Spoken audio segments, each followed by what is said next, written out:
কি গো অফিসের জন্য বেরোচ্ছি আমি। সবার করো। এই দাঁড়াও। আরে কি হলো, এমনি লেট হয়ে গেছি। দেখলে না ওর হাতগুলো একটু বসো না, এখানে বসো। আরে यार কিছু হবে না, 2 মিনিট বসো। কি গো তুমি আবার সিগারেট খেয়ে এসেছো? না না সত্যি বলছি আমি খাইনি। আবার মিথ্যা কথা, তোমার জামা থেকে সিগারেটের স্মেল আসছে। আরে না গো, আসার সময় বাস স্ট্যান্ডে একজন আমার পাশে থেকে সিগারেট খাচ্ছিল, মনে হয় ওই জন্য তুমি গন্ধটা পাচ্ছ আমার জামা থেকে। ওই দেখো তোমার টিকটিকিও ওখানে ঠিক ঠিক ঠিক বলছে। হ্যাঁ টিকটিকি ঠিক ঠিক বলছে মানে তাহলে তুমি সত্যিই বলছো, নিশ্চয়ই তুমি সিগারেটটা খাওনি।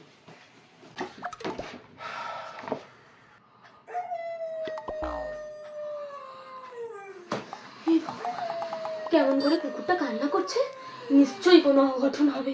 হে ভগবান। এই কি গো শুনছো শোন না, দেখো না কাল না তোমার অফিস যাওয়া হবে না, দেখো কেমন করে কুকুরটা ডাকছে। প্লিজ প্লিজ কাল তুমি অফিস যাবে না। আরে কি গো শুনছো? আরে শোনো না। আরে এই